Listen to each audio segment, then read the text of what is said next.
Morning sa tanang mga viewers. Mayong adlaw. Ato karong magasaysayon ang mga pulong sa atong Ginoo.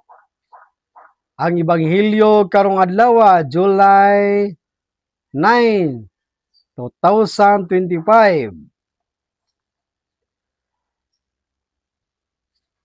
Mga Ebanghelyo kani mga idol. Ayos nga ato kining magamit sa atong pagpakinabuhi aning kalibutan na. Ang pagbasa gikan sa Santos nga Ebanghelyo sumala ni San Mateo. Gitigom ni Jesus ang iyang napulog duha ka tinunan o gihatagan sila gahom sa paghingilin sa mga daotang espiritu o sa pag-ayo sa tanang sakit o balatian.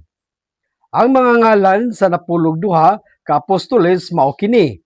Ang una si Simon nga ginganlag Pedro, o ang iyang igsuon nga si Andres, si Santiago, o ang iyang igsuon nga si Juan, mga anak ni Zebedeo, si Felipe o si Bartolome,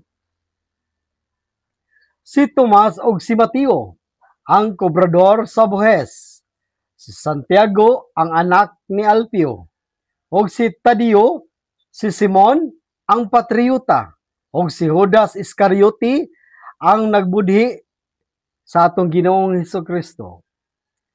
Kining napulog duha gipadala ni Hesus uban niini mga pahimangno. Ayaw kamo pagadto sa kayutaan sa mga dili Hudiyo ni sa bisan unsang lungsod sa Samaria. Adtoay hinuon ninyo ang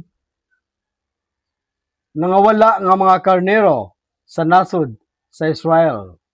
Lakaw kamo og gisangyaw nga hapit na maghari ang Dios. Ang Ebanghelyo sa Ginoo.